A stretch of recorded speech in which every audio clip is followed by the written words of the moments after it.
ఒకరోజు ఒక ఆత్మీయుడు బార్బర్ షాప్కి వెళ్ళి కటింగ్ చేయించుకుంటున్నాడు. కటింగ్ చేయించుకుంటున్నప్పుడు కటింగ్ చేసే బార్బర్ను చూసి యేసుక్రీస్తుని గురించి, దేవుడి గురించి మాట్లాడుతున్నాడు.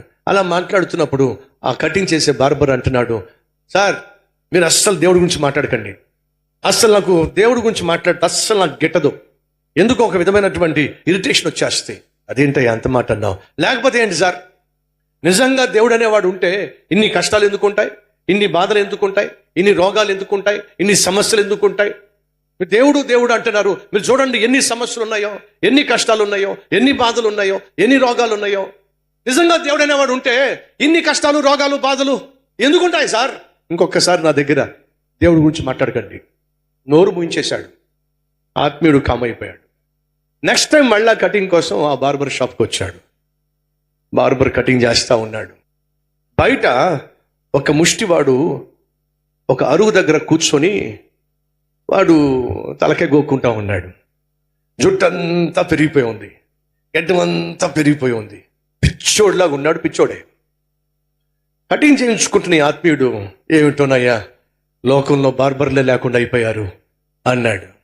బార్బర్కి ఏంటండి, అదే లోకంలో బార్బర్లే లేకుండా అయిపోయారు. బార్బర్లు లేకపోవడం ఏమిటండి, మీరు వచ్చింది బార్బర్ షాప్కి, నేను మీకు కటింగ్ చేస్తున్నాను కదా. లేదు లేదయ్యా, బార్బర్ లేరయ్యా. లేదంటారా ఏమిటండి, ఉన్నాను కదా. నువ్వు నిజంగా బార్బరు ఉన్నట్లయితే వాడిని చూడు, ఆ జుట్టు చూడు, ఆ గడ్డం చూడు, ఎంత జుట్టు పెరిగిపోయిందో, ఎంత గడ్డం పెరిగిపోయిందో. వాడిని చూస్తే అది ఏమవుతుంది నీకు, అసలు బార్బర్ అనేవాడు లేడు. అదేంటి సార్, బార్బర్ అనేవాడు లేకుండా అలాగా?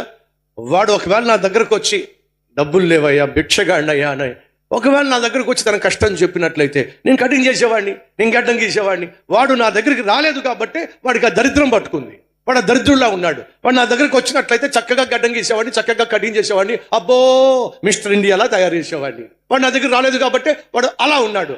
వాడు నా దగ్గరికి రానంత మాత్రాన నేను లేనట్టేనా? మనిషి దేవుని దగ్గరకు రానంత మాత్రాన దేవుడు లేనట్టేనా అని ప్రశ్నించాడండి ఆత్మీయుడు. లోకంలో చాలా కష్టాలు ఉన్నాయి, చాలా సమస్యలు ఉన్నాయి, చాలా బాధలు ఉన్నాయి, అనేక మందికి చాలా రోగాలు ఉన్నాయి. అవి ఉన్నాయి కాబట్టి దేవుడు లేనట్ట?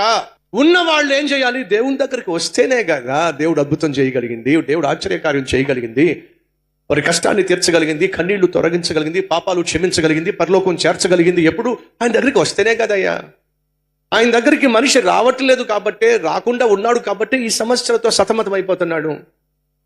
ఆ ముష్టివాడు గడ్డము, మేసం, లేకపోతే జుట్టు అలా పెరిగిపోవడానికి కారణం నువ్వు లేకపోవడం వల్ల కాదయ్యా, నువ్వు ఉన్నావు, అతడు నీ దగ్గరికి రాకపోవడం వల్ల.